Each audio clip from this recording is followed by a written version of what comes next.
Okay. All right.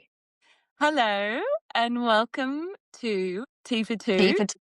with Kato. I'm Kato. And I'm Moo. Tea for Two with Kato and Moo. So this is our very first episode. We don't really know what we're doing. We don't know what we're doing, but what is going to be fun is we're going to learn with all you lovely people along the way.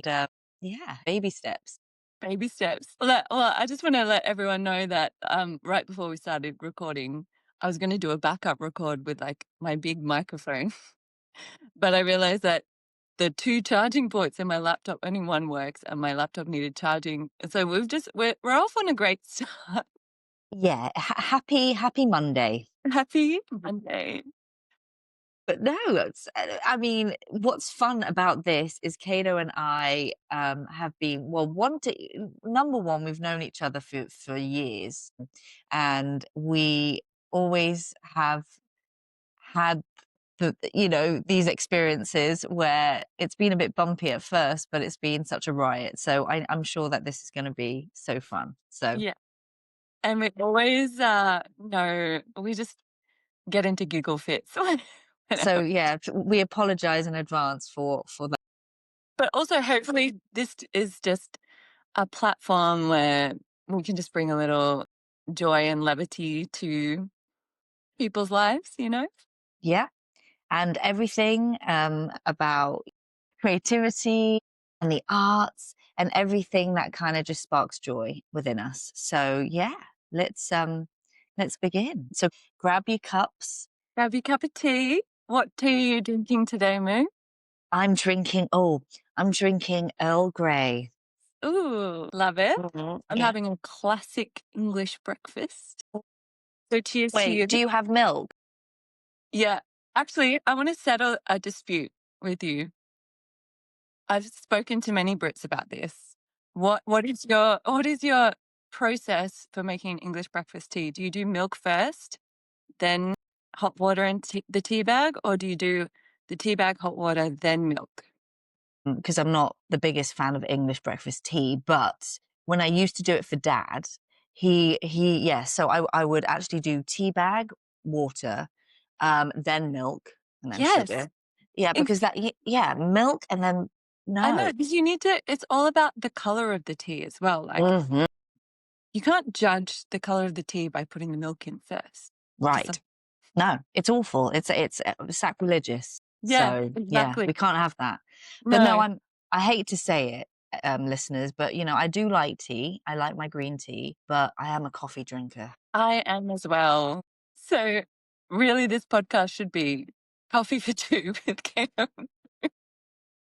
Coffee for two, but tea just because we're bringing the tea, so Yeah. we just have to just roll with it. But today we are in honor of our podcast. We're drinking a good cuppa. So should we call you cuppa companions? Oh, cute. Love it. Yeah, we like that one. Okay. Hi, cuppa companions.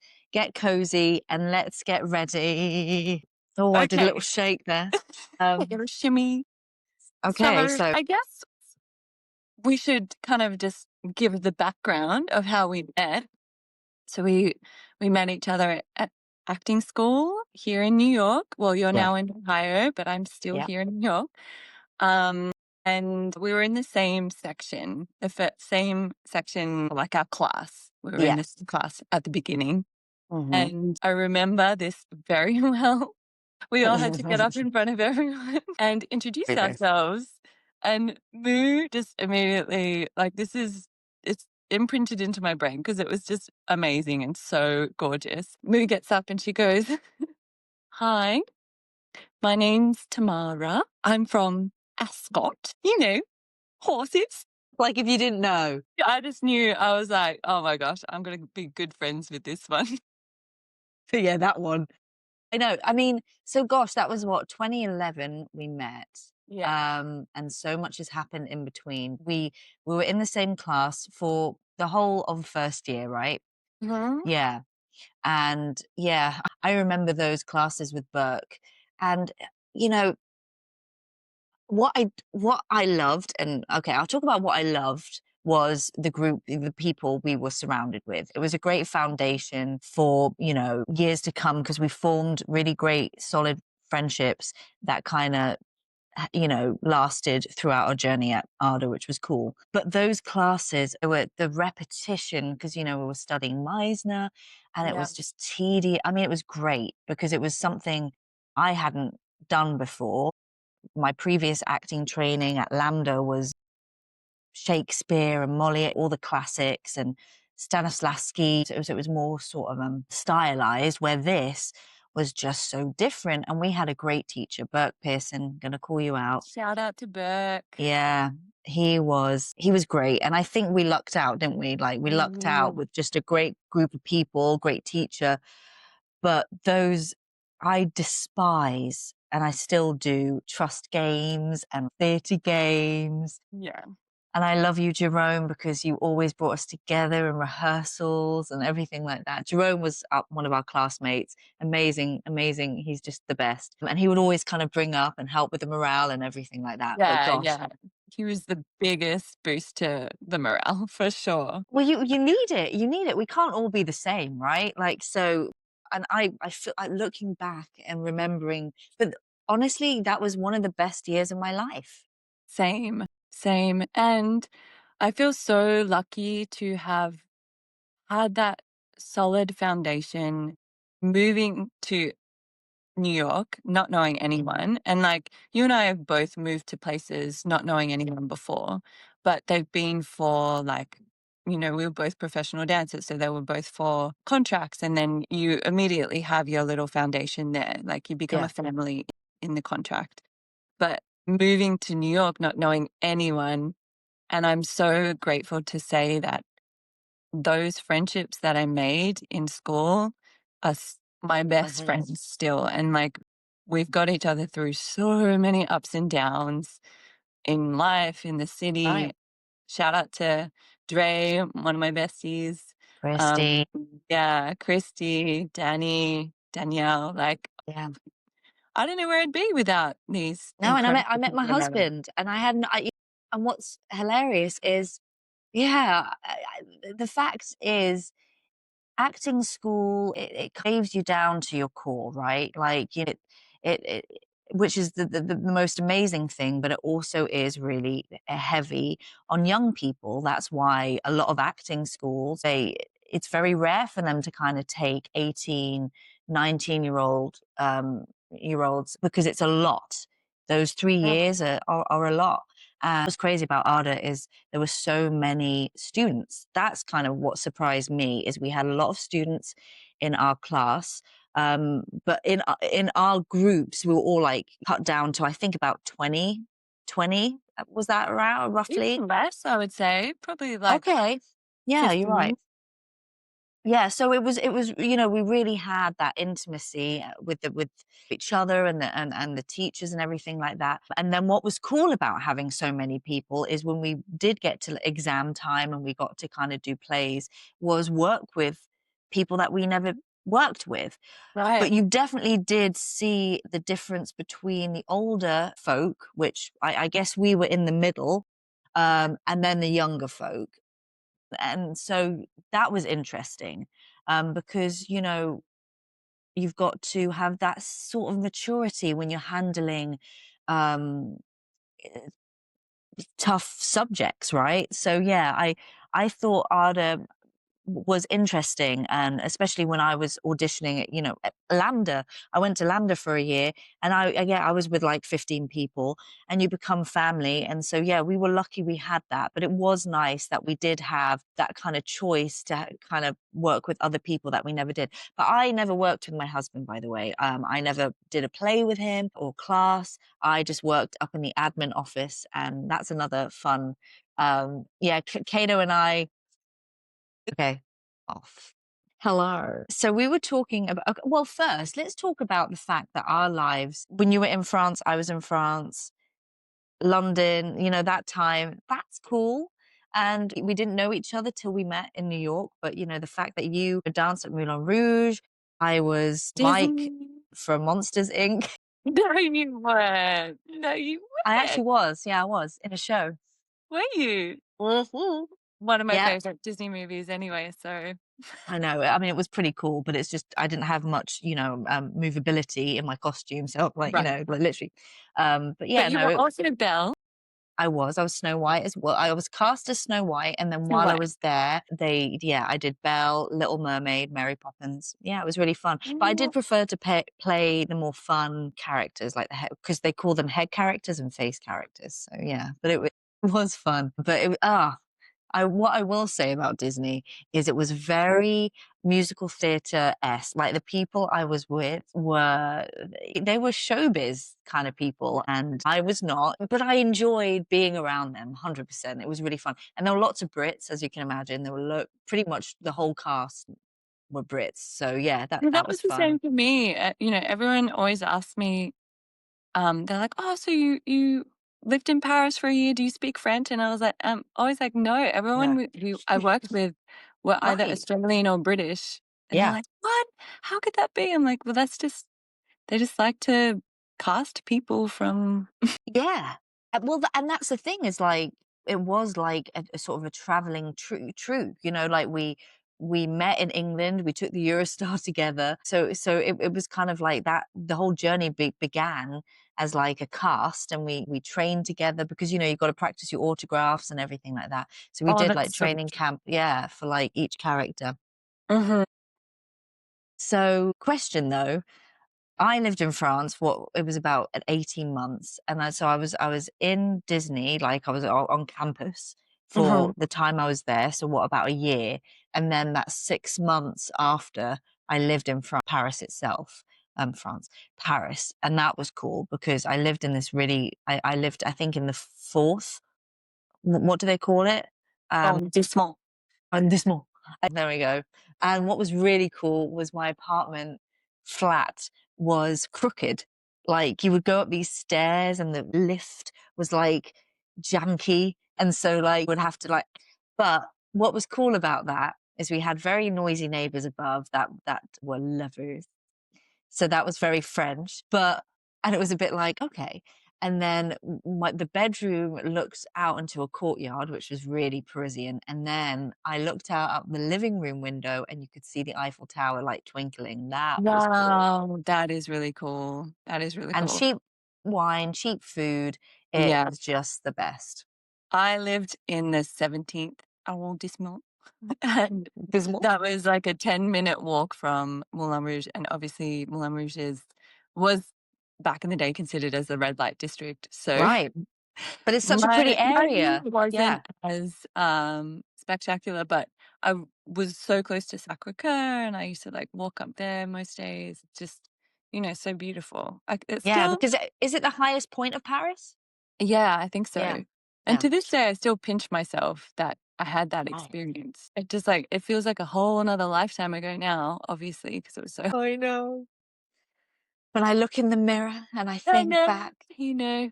it's okay. We'll talk about this more, later on in the podcast. But I think being 23, because I was 23 when I came to New York, just Yeah, turned I think I was 23. 24. Mhm. Yeah. And so that I personally, for me, that was a good age Yeah, because I had totally. a bit of life experience. I went to college, went to Paris. Yes, and I worked a bit. I did an internship at Sky Sports. That was such a blip on the radar because, that was only like 6 months of my life. But yeah, the fact that, I had a bit of that life experience and then going to ARDA, yeah, it helped, right? Yeah, and just going back to, school acting schools not taking, like, people fresh out of school. Because I remember when I finished high school, I, auditioned for all the big acting schools in Australia, like NIDA, WAPA, VCA. And, when you're 18, you think you're mature and, like, you think you got your shit together and you know what you're doing. And looking back now, I'm like, "Oh, bless you, little Katie. You just, like, bless." And I'm so glad that I didn't get accepted into acting school at that age, and I got to go off and, like, travel Life and work in experience, other yeah. countries and meet people from all over. And I just don't think I would've, um, fully, what's the word? I don't think I would have made the most of the time at ADA if I hadn't have Right. had that. I agree, and yeah, I agree 100%. I think that when I was when I was 16, I was auditioning for the musical theatre schools because I was still at a crossroads. I was like, "Do I wanna go down the musical theatre route now?" I hated singing. Like, Yeah. that was always from day one. I mean, I enjoyed it, but I was very, very I I I was the wasn't same good at way. it. Like, I really wanted to be in musicals because my brother is a stage manager, and he worked on all the big musicals in Australia, like Wicked, all of them.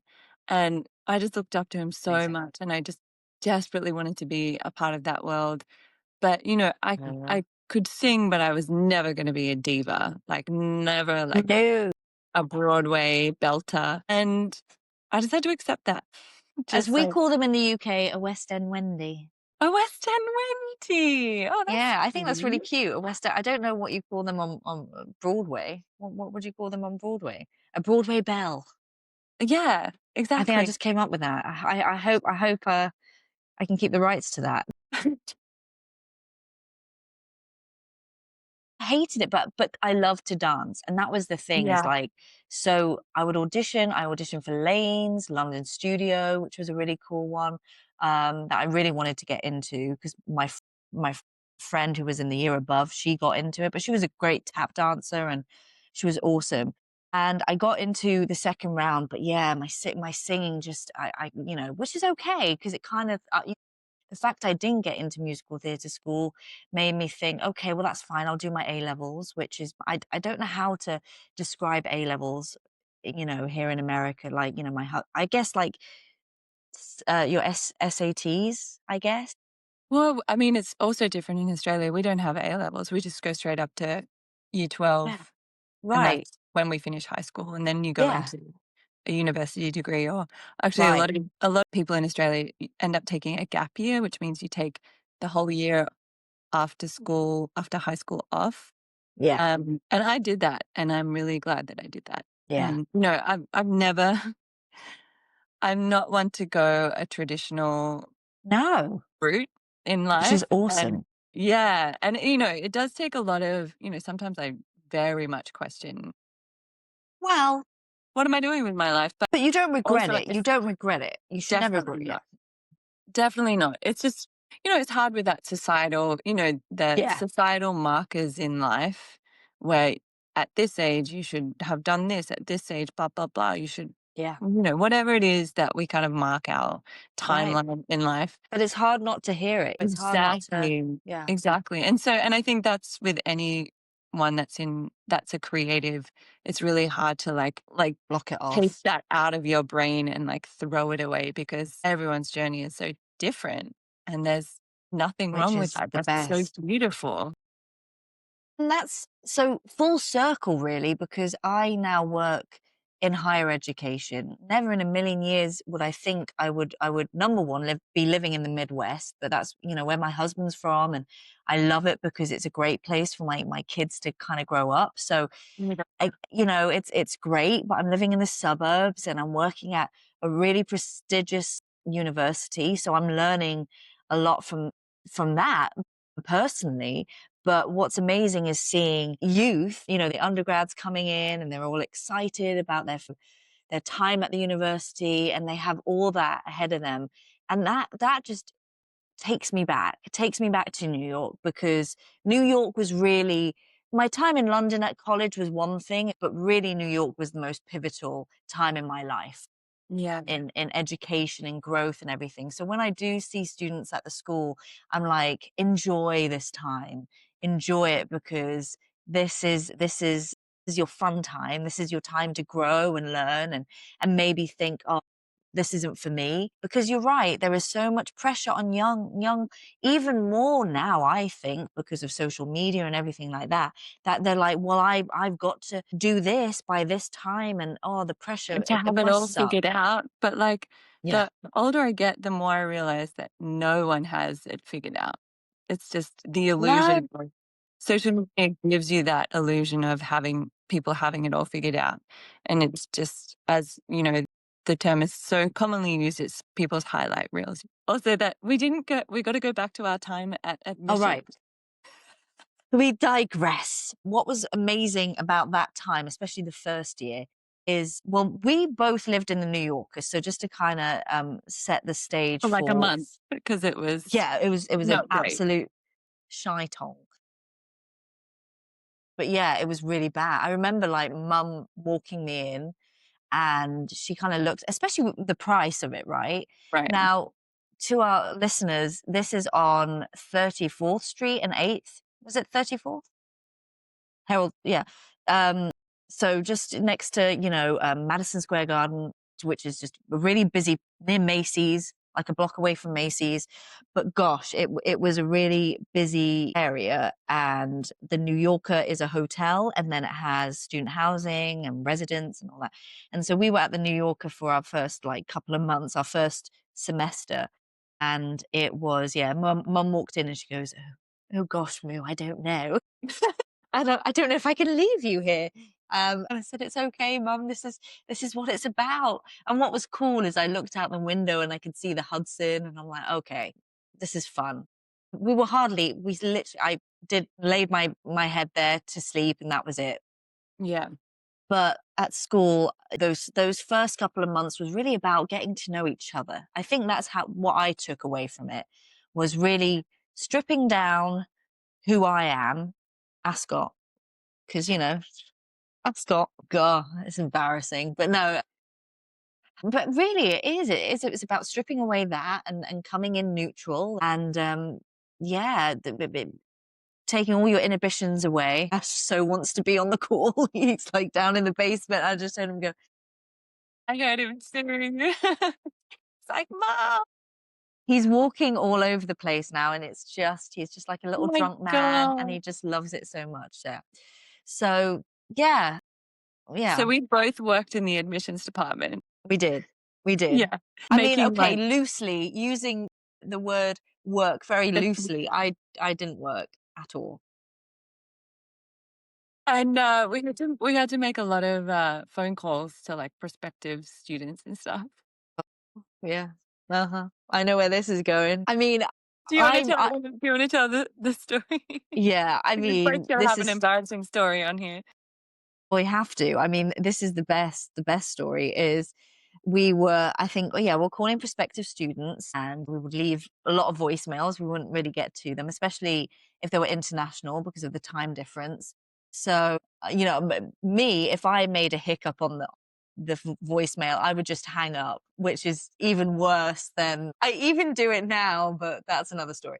And then, so Kano and I one afternoon, we were just messing about in the office working and we had to do a couple of these calls and it was probably I probably did five and I was meant to do more but yeah Kato was doing really gave this kid a call and you were the phonetic alphabet you're spelling everything out for them and it started off well. I feel like you had the correct delta D for delta and then you got to B which I think is just here we go what is B and you just kind of looked at me and I'm like, I don't know.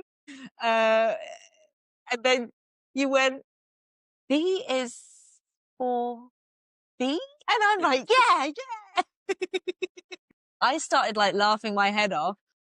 I'm And then crying you right now. started laughing. And then it was that's it. That's We our running spiraled joke from now is B is for B. To be fair, everyone, I was thinking of like the buzzy bee in my head, and B I is, just came out. I mean, why is it not B? Why is it Bravo? What it should be Oh, B. bravo, of course. Hey, that just came to me, by the way, when we were talking about it. I actually, I don't use it, even though I should use the Oh my phonetic gosh, alphabet. But that was one of the best experiences in the office. Well, there were many, but that's Kato's great, my goodness, I'm never pure gonna let that joy. down. But No, I mean, we did have a good giggle fit after. and still to this day, like if we if we're together and we do, we bring it up, we can't stop laughing, much to everyone's annoyance. Yeah. Like, oh, And I was they're like, "Oh my together. Here god." they go again. Well, it's like that video I sent you of those two, Oh, drivers, yes. That's definitely us. and that is us. Like, I just think it's just so sweet and charming, and just like, yeah, that is, and so at school we would do scenes together, and we did what Noel Coward. That was our first. Was it Blythe Spirit? I think it was by Spirit. Yeah. Yeah, My that was my so much memory fun. though, yeah. I mean, I love that sort of stuff, and so doing it, Dude, I love doing period. Doing that with you was great, but it was also a scene where we had to do the whole Meisner, and which yeah. is so the opposite of what Noel Coward is about. Not to play ideas, but it's more of a stylistic piece, and here we are going like trying to get out this like really funny sort of 1930s, is it set in the Yeah, I think so. 1930s, but we have to do it really Meisner-esque, which I Natural don't. and, like, It yeah. was just But awful I just remember, I mean, everyone in the couldn't best way. stop laughing at us, and I don't know if it's 'cause we were, like, Oh yeah, trying to keep it together. that's right, they were. And that's another thing, is that whenever I did serious stuff, whether it was in class or on stage, people would just laugh. Luckily they didn't when the rain stops falling, but that was not. Yeah, people really took me seriously for that one. But I felt I mean, I I'd hope felt so, 'cause that was a heavy play. Big that honestly was life-changing for me. I love that. if listeners, what are we calling them? What do we Couple companions. Topic companions. If you ever get the chance to read or see a play Mhm. called When the Rain Stops Falling by Andrew Bovell, Australian, right? Highly, highly recommend. My goodness, it is beautiful and heart-wrenching and life-changing. Yeah. Yeah, and we were lucky that we had a really tight group of people in the cast that we've trusted, we loved. I loved everyone in the cast, and it was a real cool play. I remember coming out of rehearsals and we were all just like, just drained because it's such heavy Yeah, material.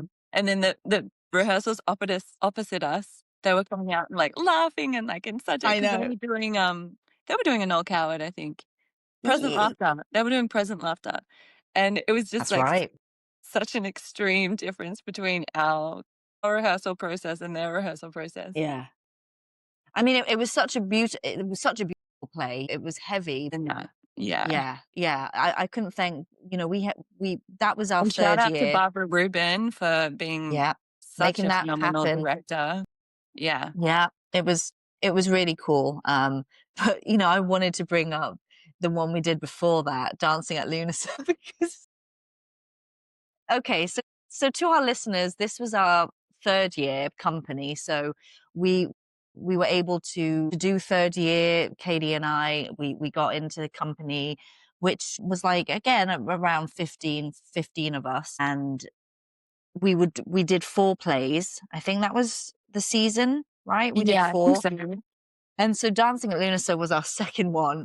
It's a great play. It's an Irish play, and I think there's a film with Meryl Streep is in it. But gosh, we number one, I'm not very confident with dialect, so doing an Irish accent was really rough for me. Oh, it was hard. It was hard. It Irish was hard. dialect is really hard. And I remember in Voice and Speech, when we were all practicing our Irish, everyone sounded Jamaican because it was just like there was that one line throwing things around, and we everyone lost it because it was Yeah. just like, what is this?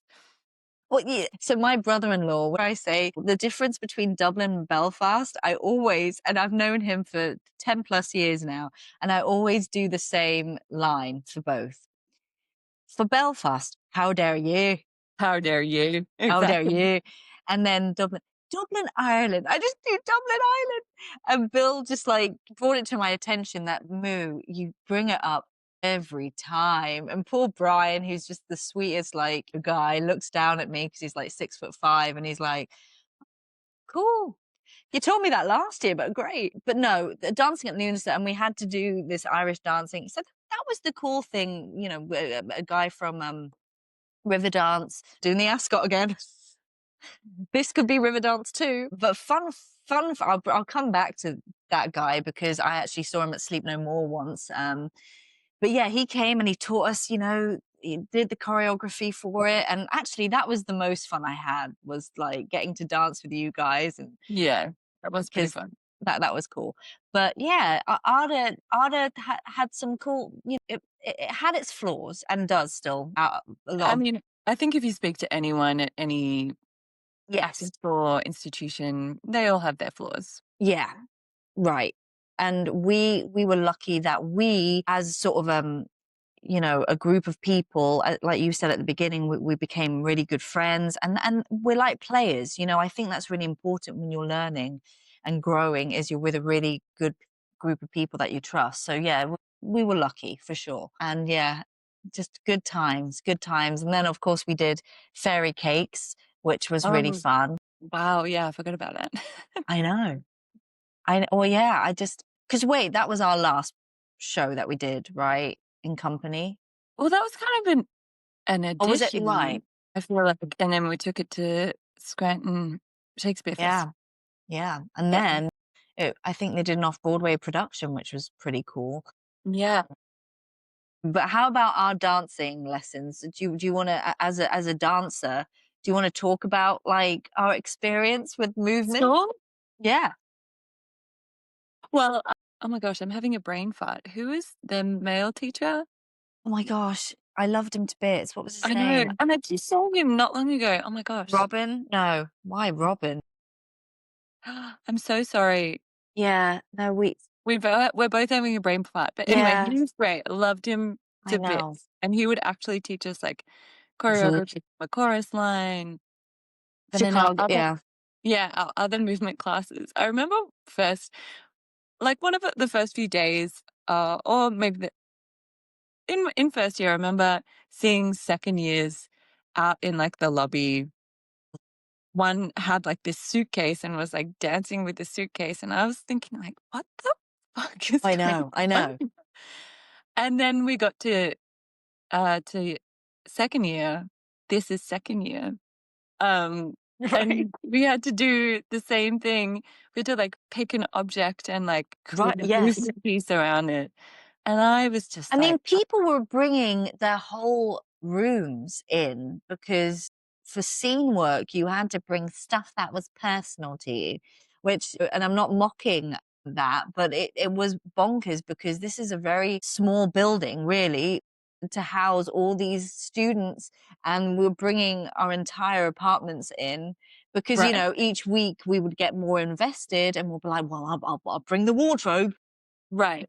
And I remember the many trips to Jack's 99 to pick up, like, props Random for stuff. scenes and stuff. Yeah, which again was really cool because again you're touching on that bit of you bringing yourself into that role and everything like that. So I got it. But we had some cool teachers and we had some quirky teachers, and Working.